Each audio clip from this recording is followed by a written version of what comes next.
Hey everybody, grab your Bible and a pencil and a journal and maybe even a cup of coffee and join in on our conversation. But first, I would like for you to write this down. Luke chapter 8, verses 40 through 43. Now when Jesus returned, the crowd welcomed him, for they were all waiting for him. And there came a man named Jairus, who was a ruler of the synagogue. And falling at Jesus' feet, he implored him to come to his house. For he had an only daughter, about 12 years of age, and she was dying. As Jesus went, the people pressed around him, and there was a woman who had had a discharge of blood for 12 years. And though she had spent all of her living on physicians, she could not be healed by anyone. Hey everyone, welcome to Write This Down with Dot Bowen. My name is Cara. I am Dot's daughter. And every week we sit down together and we have a conversation about scripture or what God might be teaching us. And we are diving into the story of the woman who bled for 12 years and Jairus' daughter. And it is a personal favorite of mine, which is why we're having a conversation about it. So we would love for you to pull up a chair and join us in our conversation. Cara, you love this story. I want to know why. I don't know why. I do love this story. It's not the woman. I love the story. Well, it's all of it, but Jairus. I think it was the last conversation we had, or maybe it was 2 conversations ago. I think it was 2 conversations ago. But you had said that there's something that the Lord continues to bring you back to. And this story, so I do love it, but I think it's more so because this is a story that the Lord always brings me back to. And it's funny because it's when I'm not even thinking about it. When I'm not it's not something that I recall, if that makes sense. But it's something that he will bring to mind of remember Jairus. And so it's always in kind of unexpected moments or something, so then it's I know it's the Lord because the story will come and I'm like, oh yeah, oh my gosh, that, I don't know, it just hits or whatever. So there's a lot of pieces to it, but I think one of the reasons why it's more of, I like the story, but I think it's more of the story means a lot to me. So which I'm assuming you don't know Jairus. Yeah, no. And I'm assuming you don't have a daughter, because I'd like to know that if you do. And she's not dying. Daughter. So this is a story about a man he's a ruler of the synagogue. So people knew him. He had a lot of prominence. Is that the right word? Prominence? But yeah, he had a lot of notoriety. And of course, the fact that he fell at Jesus' feet says something, because he's a ruler of the synagogue. So he's humbling himself I think that and going to Jesus. But why is it, there's got to be something in this story that God is tugging at your heart about, besides the fact that the daughter's dying? Well, I did not see this coming. I knew the story today. So I think that there's a few things. We'll just start at the beginning. So I think it's really interesting, the detail that his daughter was 12 years old and the woman who had been bleeding for 12 years.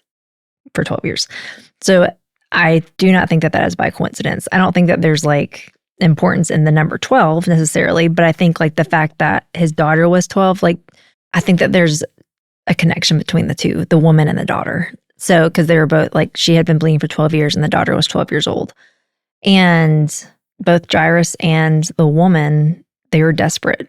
They were desperate for the Lord to do something. They were desperate for him to heal. They were desperate. Yeah. I feel desperate a lot of times. I'm desperate today. And so that resonates with me. And so as we move through the story, Jesus going through the crowd and the woman is just if I can just get a hem of his garment, which that in of itself, I've heard a lot of teaching on this, and I think it can be really powerful, which we won't get into that, but of why she wanted the hem. And obviously she touches the hem of the garment and she immediately is dried up. The blood is dried up. What she's been dealing with for 12 years is literally suddenly done. And Jairus is sitting there. And I also when I read these stories, I try to humanize it, kind of trying to get in the moment. So I'm thinking if I'm desperate for Jesus to come heal my daughter, I'm just desperate for Jesus to come do a miracle. And then he stops, and there's an urgency to it. We got to go heal my daughter. And he stops He says she's tend. dying. Yeah. So, and Jesus stops to tend to this woman. Like there's an element of, and we don't hear how Jairus is interacting with Jesus, but I would imagine as a human, you'd be like, inside, like, can come we on, hurry let's get on going. Yeah. Yeah. yeah. Like Yeah. she's been like, dealing with this for 12 right. years. Like, let's get on with it. But so I think, again, there's something in the suddenly, there's this moment where like she had been dealing with something for so long and she was suddenly healed, immediately healed. But then also feeling like Jesus, I needing you for something too. And you're doing this for someone else. But one thing that it kind of was a new, or maybe just a deeper insight into the story that I hadn't thought of until literally maybe it was like a week ago. It was relatively recently, of just how Jairus saw Jesus heal this woman instantly. And it was almost like it was a prophetic, it was a like, I did this here and I can do this for your daughter. Like they're getting a correlation, like, because as the story goes on, she is healed and Jesus is like, your faith has made you well. Go in peace. Which again, there's a lot in that. But then while they're speaking, someone from Jairus's house comes to Jairus and is like, your daughter, like, don't bother the teacher anymore. She's gone. She died. And I mean, can't imagine the heart-sinking, devastating moment, that he is in, of just like, we miss my opportunity. Miss my opportunity. It's that woman. And I think, yeah. And you said a couple of weeks ago about time when we talked about idols. Time was, something you dealt with. And here is time was of the essence. Yeah. And so I'm sure maybe this is a way of God being able to, like, I can do it now. I can do it then. I could do it on my way. I could do it while I'm sitting here. I can do it. I think that there's always, with the miracles, the ones in the Gospels that always stick out to me are the ones that it seems like there's no other way. Mm-hmm. That's what a miracle is. Yeah, but when it's like, she's already dead. So what can you do now? Like, this is hopeless. Yeah. And I've said this so many times that no child of God is hopeless. But situations can seem hopeless. That's what it looked like. Yeah. That's why I said seem. That's what they're saying. And again, even with her, I mean, she felt hopeless and she stops him. And I'm sure she stopped him and thought, if I go to Jesus, he can heal me, because she had seen he'd done it. Yeah. With others, but you never know he's going to do it with you. Right. And that's, and then obviously Jairus has seen him do it. He could do it with, he can do that. Right. But will he do it with me? And the thing that, he says, don't fear, only believe and she will be well. And I think it's important, I don't know, like truth. I think it's a truth. I don't know, you'll probably correct me if I'm wrong. Is that I think all of the, well, no, not all the miracles, but most of the miracles that Jesus does, they were preceded by faith. And even like Jesus saying to the woman, your faith has made you well. It wasn't, I made you well. I mean, he did, because her faith was in Jesus. Yeah. But I'm saying her faith in him is what made her well. And he says the same thing, or a similar thing to Jairus of, don't be afraid, only believe. And then they go to the house and then he, raises his daughter from the dead. And the object of the faith, that's because I say this all the time, faith doesn't produce miracles. Right. God does. But it's the object of their faith. So it's one of those things that's hard to separate. Yeah, because and this is something obviously she trusted a lot of physicians because she spent all of the money she had to go there. Yeah. And, but she was desperate and she tried everything else. And I think the fact that Jairus fell at Jesus' feet too. So there's this desperation of like, I need you to do what only you can do. Like, I need you. And remember, go back to the fact that he's a ruler of the synagogue. So he had some power. I think there's a part of the believing and the falling at his feet is to humble yourself and realize God. And when you talk about desperate and you talk about a miracle, what classifies a miracle is something that cannot be done humanly. Yeah. And so Jairus realizes, God, you can do this. And the fact that the ruler of a synagogue, that's a religious, it'd be like the pastor, is humbling himself and saying, I'm dependent upon you to do this. And here is this other lady that she would have been put out of the synagogue. So Jairus is watching Jesus stop before he would go to his house, to touch a woman that he would not have allowed in his synagogue because she was bleeding blood and you were considered unclean. So for 12 years, she was not allowed to go to this man's synagogue. And Jairus is watching God reach out to her. So I think there's so many things, like the 12 years of what you're saying. She had been sick for 12 years. This little girl had been well for 12 years. So what I want to say is that when you see these things together, we can't perceive in our minds God was only going to heal the religious, or God's only going to touch somebody that looks and appears to be trusting him, versus someone that you would never even imagine God would ever touch. In other words, we have this impression of God in our culture today that God's only going to heal the good ones. God's you must be God's favorite, versus the object is the way I respond to God. That I humble myself. And that I fall at his feet. And I believe that he can do all things. That's the beginning of a miracle. There's a lot of things around me that I feel like are dead. And I'm wanting him to breathe life back into it.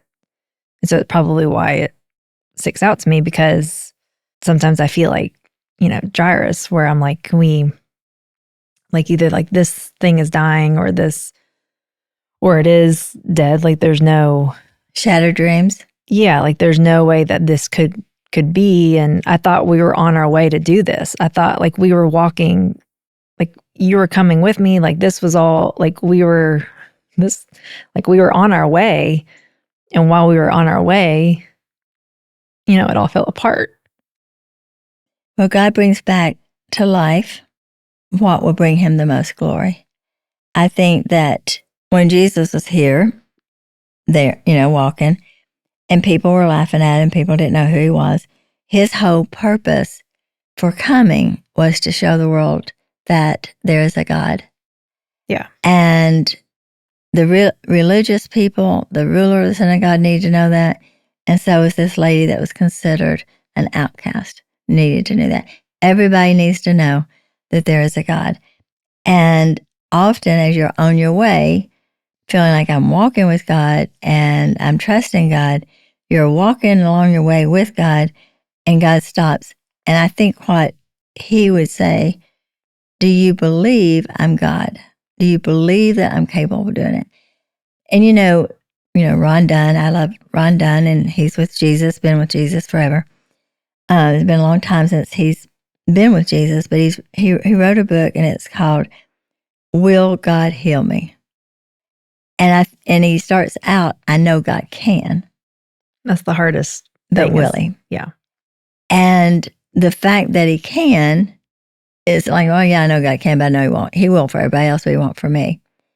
And we have to look back and think, and we talked about this last week about, do we want God's presence to be with us and let us know that he's there, or do we want the healing? Do we want what he can do? Do we want the things that he can do, or do we want him? And it's hard because can we want both? Yeah. It's hard because we can't have both. The one just has to be second. Yeah. And the like other even if you don't. times we've talked before, if the other is first, that's an idol. Yeah.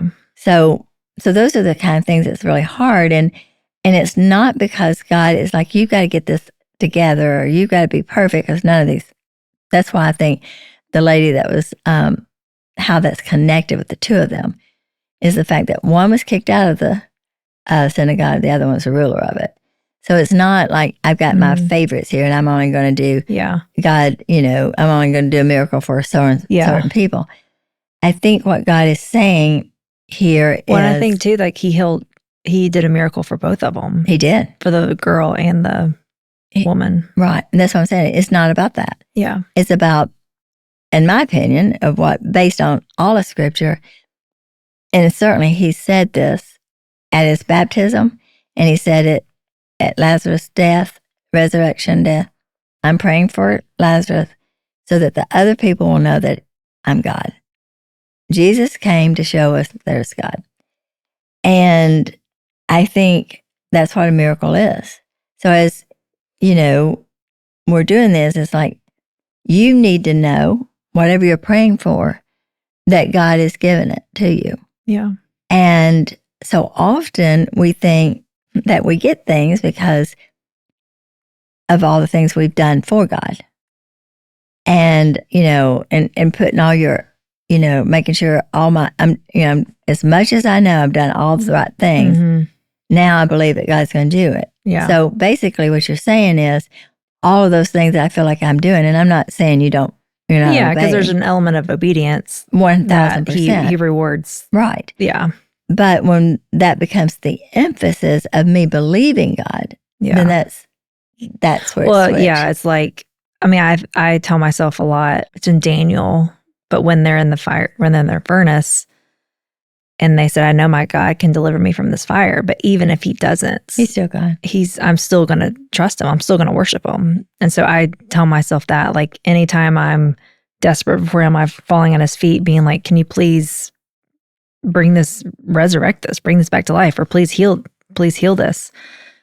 I always, to keep my heart as best I can from doing that, from getting out of balance, is either saying like, whatever, but your will be done, or even if you don't, I'm still going to praise you. I'm still here. Like, where else would I go? Mm-hmm. And don't you think that's probably maybe Jairus' thought? Yeah. Like, you've not done it. I mean, like, you were on your way to do it, but they still, because I think a very human moment could have been him just saying like, okay, well, just forget it.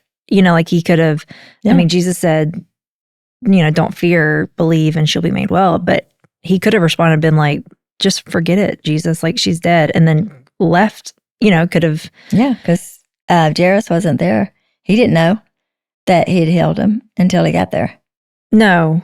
Because he said, yeah, she was dead, like that. I was thinking, like, and I don't know how far of a walk that was, but they had to walk to his house. And so that whole walk, he's probably thinking like, what are he's we probably, doing? I would imagine, I don't know, but I would imagine he probably feels a lot of like how we feel like, okay, well, I think he can do this. He just healed this woman. I've seen, like, I think he can, like almost this like hope, but maybe afraid to hope of like, I think maybe he's going to do it. Or maybe time's run out. Well, time didn't run out. She was already gone. And so, but I'm sure he was like thinking, because Jesus said to him, don't be afraid, believe. And so that whole walk, he probably was wrestling that fear and belief of like, okay, like, is he going to heal her? Is that where we're walking here? But also, but she's gone. Like, you know what I mean? Like there's probably a lot of tension in that. And I think it's also interesting too, that like the people, like there's a lot of commotion at the house because she had passed and everyone's upset. And the only people that Jesus invites in to see the miracle are Jairus and his wife, and then his 3 disciples that are with him. So there's only, like, not everyone got to see the miracle. And I think that says something too, where it's like, like those probably are like everyone else laughed at him. He said, oh, she's just sleeping. And everyone else laughed. And so they were like, okay, well, you got to get out of the house. And then the ones, so I think like that's telling too, where it's like, is there any unbelief in my heart and not like it's up to us, but also like, are we positioning our hearts to see the miracle? And I want to say this, it doesn't take a lot of faith in Jesus. It just takes a mustard seed. I think about Peter being in jail, and they're all praying that God would release Peter from jail. Peter gets released from jail and goes knocks on the door, and they won't let him in because he's in jail. Right. And I'm like, well, if you're praying that God's, releasing them, maybe you should open the door if you really believe that. Right. So obviously, well, they weren't sitting there being like, oh, he's going to show up any moment. Right. Yeah. Because when he does, they're like, they don't believe it. They're like, she said, the girl, come running to him and said, Peter's at the door, and I'm like, you're just hallucinating. You don't know what you're talking about. So everybody's like, well, then they didn't have faith. So why did God do it? But here's what I want to say. They did have faith enough to pray. Yeah. So it's not like they needed to have, obviously they didn't have a huge amount of faith because Peter's out.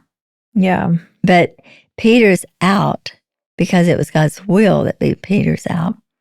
They prayed, had enough faith to pray, and the faith enough to pray did not really necessarily get Peter out because it was God's will. So God's will got him out. But their faith to pray and their ability was to see and be a part of what God was doing in Peter's life. So this right here is they had enough faith to go to Jesus. They humbled themselves and realized you're God. Mm-hmm. They bowed before him. They asked him, which is a prayer. And that was just enough faith for them to be a part. Like you said, he got everybody else out of the house. They got to see what God was doing. Mm-hmm. And that's, to me, is the part of the miracle, the part of your praying, is that what God wants to show you is I'm going to do my will.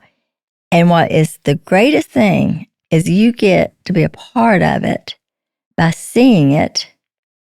Your faith is going to be strengthened. That's where the prayer is. The prayer and the believing connects you with what God's will is. Mm-hmm. And you're being able to be a part of that. And God's not going to do something that's not his will. Yeah. Because his will is what's best. That's his ways. That's the way that he does things. He always leaves and does what's best for us. That's his will for us. He wants the best for us. And as you pray and you believe him, you get to see God's will done. And he wants what's best for you.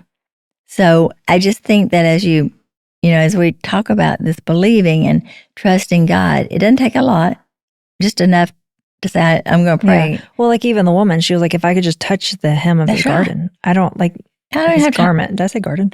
Of his garment, that there was, anyway. It just takes a little bit. Yeah. But here's what I want to do, because this is where it got me messed up in my lies that I believed, is that if I just had enough faith, God was going to do it. That if the miracle wasn't happening, it was because of my fault. Because I couldn't blame God. That was just something in me. I couldn't do it. So it must be me. It must be something about me that God's not doing it. Either I didn't have enough faith, didn't pray right, and all these things. As I look back over the years and look at scripture and put it in the way it is, I get to be a part of what God's doing. And when God begins to work in my life and does the miracle, I know he's answering my prayer.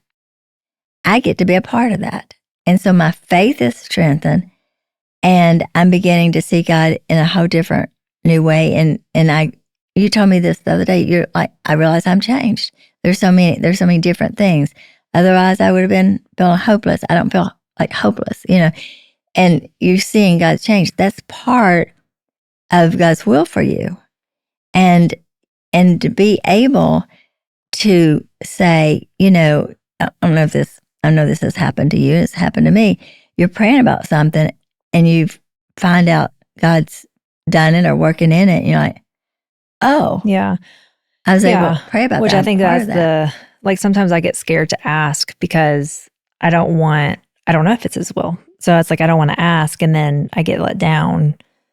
But also I'm like whenever I'm in those moments, I'm like, I want to trust you with something that is so scary for me to ask. And I want to trust you in that. And yeah, like if you don't ask, you don't know. But then I think, like going back to what you were saying, like, do I just not have enough faith? And I think that's something that, I mean, I definitely like wrestle with, because I don't want my faith to be in my faith or to be in me. Like, okay, I'm going to do this so that God, like, well, no, that's not. Yeah. But yeah, I want my faith to be in Him. And you want his will. Yeah. And that's where it's a win-win for you. Because I've talked with you on numerous times. You want God's will. And if you can just keep that as your focus, because God's going to do his will. And that is a prayer that will always be answered. And in his timing and his, whether it's however long it is, it doesn't matter. God is faithful to his word and to his will and his purpose. And you can go back all the way from Abraham. There was an Israelite from Abraham on that was faithful to the end and that didn't complain, didn't gripe. And God continued. Even Abraham. I mean, we got, Ishmael. Even Abraham wasn't perfect. Yeah.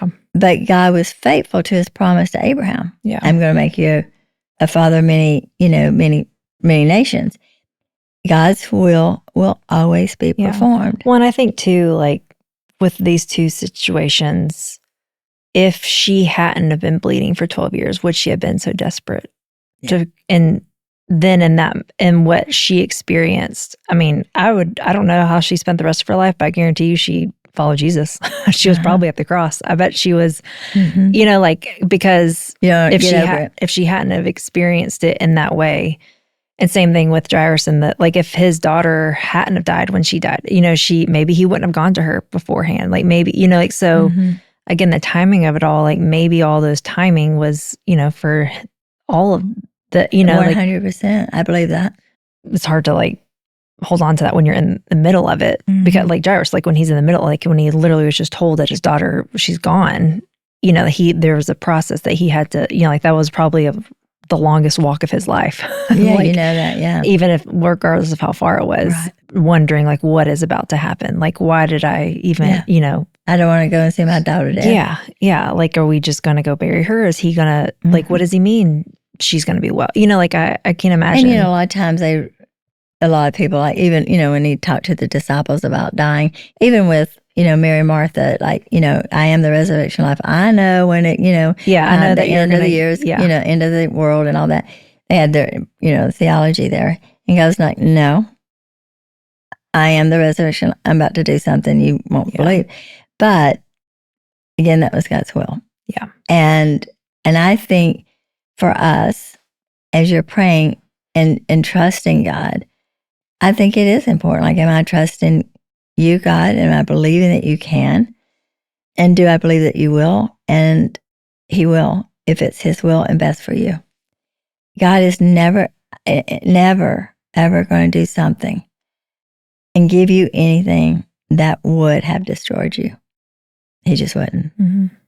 And he may give you something that'd be hard to carry. It may give you some things that are hard. He may give you some things that are painful, but it won't destroy you. And that's where you've got to believe if God has said no to this, it would have destroyed me. Or just would be best, like whatever that may mean. Yeah, you never know what that, because what I mean by destroying it is usually, because it's not hard and it's not pain.